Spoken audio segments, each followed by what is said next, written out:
Hey, welcome back to Shep's Chat 902, still voting in elections. I might have lied, there's 10 slides left. My bad, sorry. All right, voter ID laws. There are 33 states that have some form of voter ID law. 8 of those are very strict, including Wisconsin. If you think about it, the states that are not going to be allowed to be very strict are those that were impacted by the Federal Elections Commission that watches over them. So southern states are most likely going to have not as strict of guidelines because, well, the federal government doesn't allow them to. However, there are some states that have strict voter ID laws, and one of those would be Wisconsin. So, extending voting rights. The Voting Rights Act of 1965 outlawed literacy tests, and it appointed federal examiners. Those federal examiners are the people that are going to prevent southern states from preventing minorities and other people that they don't want to vote from voting. And the federal examiners also have the power to register qualified voters. So those would be like the get out the vote things. And this was extended in 2006 by President Bush, who was a Republican. And there's approval in areas with history of racist voting laws. Once again, that's going to be the areas of like Alabama, Arkansas, where you cannot try to prohibit minorities and the like from voting. However, there is then a Supreme Court case just a couple years ago called Shelby County v. Holder. And in that Supreme Court case, the Supreme Court ruled that the South is not racist anymore, and they no longer need those federal examiners to overview them in the same way that they have in the past. It doesn't completely remove all of their powers, but it in general says that the issues that were a problem in the past are not a problem anymore, and that the South does not need to be treated differently than the rest of the nation. All right, a primary election. We're going to go through these parts kind of fast because you guys are supposed to be learning about these from your peers. So a primary election is a competition between two people in the same party. So it's Republican versus Republican, Democrat versus Democrat, Green Party versus Green Party, if you have one, that says who is going to be running in the general election. In an open primary, you have to stick with the party that you start voting with, but you don't have to be registered for a party. So if I decide that I really, really, really, really don't want Donald Trump to be president as a Democrat, I can vote Republican in the primary and vote for somebody else besides Donald Trump. In a closed primary, you have to be a registered member of that party. So if I was going to try to vote Republican, I'd have to be a registered Republican in that primary. A blanket primary are only allowed in Alaska, Louisiana, and Washington.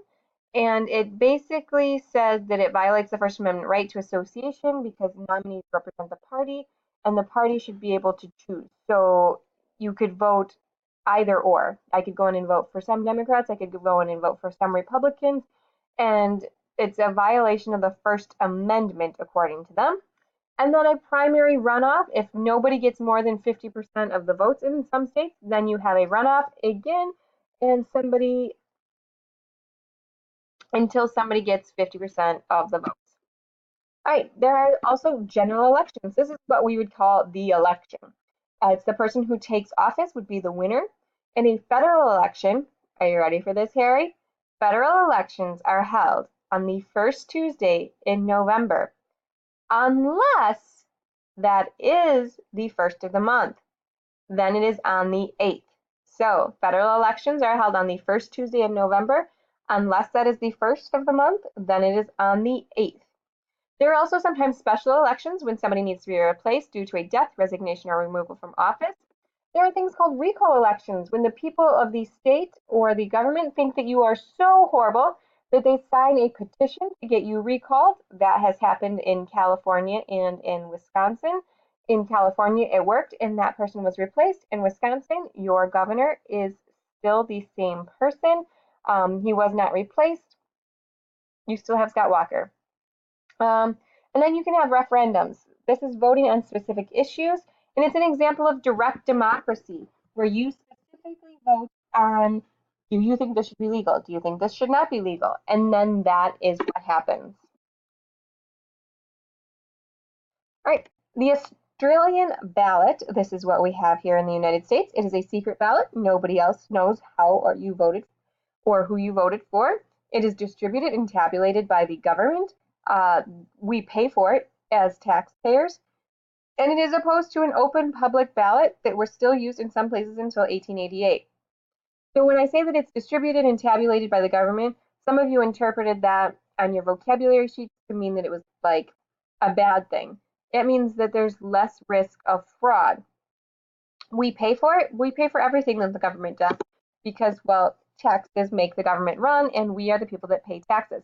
So the Australian ballot is the secret ballot distributed and tabulated by the government that we pay for, and that is the ballot that we use here in the United States. There are different types of Australian ballots. First, there is the office block ballot, which is also known as the Massachusetts ballot, and this lists by office. So this is what we have in Wisconsin. Wisconsin uses the Massachusetts ballot. So there's going to be one whole section for the president, and you are going to vote, I would like to vote for President Donald Trump, I would like to vote for President Hillary Clinton, and they are both going to be next to each other. In contrast to that, you have the party column ballot, and that's also known as the Indiana ballot. And in that case, it's listed by party. So you're going to see Donald Trump listed there, and you can elect him as president. And then underneath him, you're not going to see another candidate for president. Instead, you are going to see Paul Ryan running for the House of Representatives because they are from the same Republican Party. This promotes straight ticket voting so that I can just vote completely Republican without actually having to read anything. And it allows for the coattail effect to take place more rapidly. So if everybody comes back to the elections in the next federal elections and says, we really, really, really, really, really love Donald Trump, and then all the Republicans are there together, they can ride Donald Trump's coattails. If Donald Trump runs again in 2020 and he is a very popular candidate again, then all those Republicans would ride his coattails. And that's kind of the idea of a really strong person on the ballot can have that big of an impact. All right, voter fraud. I know that this was not an overly popular thing when we talked about it in class a little bit, but illegal voters are typically felons and the unregistered. Sometimes they're dead people, people voting under dead people's names. They are not typically illegal Hispanics. So the idea that the people that are out there are illegal Hispanics that are voting and taking up your opinions is kind of wrong. We talked about this a little bit. The last thing that an illegal person wants to do is show up at a government building and go, here I am, look at me, somebody pay attention to me. It really doesn't happen that way. In the 2000 election, there was the issue of the hanging chad, which I'm pretty sure is one of the stupidest things in the history of our country, where you had to like poke a hole in it, and if you didn't poke a hole in it the right way, then your vote didn't count. And the issues were um, if you had a dimpled chad or if you had pulled the chad all the way back, should that count as one or two people? How should that work? All right, the Electoral College. The Electoral College is what elects the president and the vice president. They are selected by a group of electors, and that is detailed in Article 2, Section 1.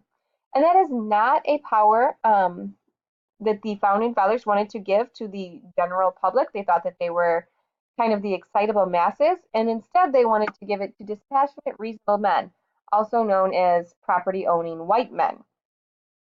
Electors are chosen during the presidential election year, and that is governed by state laws. So that's part of our federalism, where each state gets to determine how and specifically when an elector is chosen. They are selected by the political parties. So there's a lot of times a slate of electors at the state conventions, and then they can also be voted on by a central committee. So the Republican Party has a central committee. They're just going to vote and decide on it. They get recognized for their dedication to the party most of the time. So if you've been really out there campaigning, if you've been working hard for the Democrats, the Republicans, they are more likely to select you. They don't go by, you know, oh, Miss Shepherd's a great teacher, let's pick her. Each state has the number of House of Representatives plus 2 senators. So Wisconsin has 10 total electoral votes. We have 8 people that represent us in the House and our 2 senators. The smallest amount that you can have is 3, because there are some states that only have 1 representative in the House, And then there are 2 senators. Also, Washington, D.C. gets 3. And then the greatest amount is California. California has 55 electoral votes, so they are pretty important. Total, there are 538 electors. This represents the 435 members of the House of Representatives, 100 senators, and 3 electors from Washington, D.C. All right, who do electors select? Normally, again, this is a state-by-state issue, but normally they are pledged to the candidates chosen by their state. So if Wisconsin votes for Democrats, then all 10 of our electoral votes go to the Democratic candidate. The ballots are counted and certified by Congress 2 months after the general population votes, and the winner is the person that gets 270 votes. If no candidate gets 270 votes, then the president is selected by the House of Representatives, and the vice president is selected by the Senate. In the case of selecting the president, each state gets 1 vote. So California may have 53 members of the House of Representatives. They get 1 vote. Wisconsin gets 1 vote. Wyoming gets 1 vote. The vice president is selected by the Senate between the 2 candidates, and each senator gets 1 vote, so each state gets 2 votes. What's the problem with the Electoral College? So part of the deal is the electors are now committed to voting for the people who won the popular vote. The reason the founding fathers set this up was because, well, we were too dumb or too irrational to vote for the right person. So it's kind of not going with their ideas. If you have to vote for the people that your state voted for anyways, well, you're leaving it up to the irrational masses. The winner does not have to win the popular vote. That idea seems pretty ludicrous. That you don't have to be the most popular person in the state in order for you to be the winner, or the most popular person in the country in order for you to be the winner.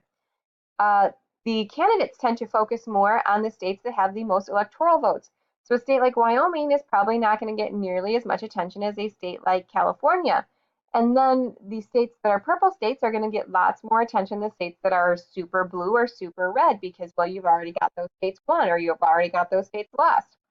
It's not fair to some of the bigger states. Like Wyoming gets 1 vote for every 165,000 people, whereas California gets 1 vote for every 616,000 people. The smaller states have Republican majorities, which kind of works in their favor. It keeps a dual party system and limits the influences of smaller parties. So we talked about, should you vote for a third party or is that throwing your vote away? In this case, a lot of times it makes it so that you're throwing your vote away for the Electoral College because they are likely not going to get any votes or even have enough votes to make an impact. All right, that is the end of Shep's chat for chapter 9. Have a good night. Bye.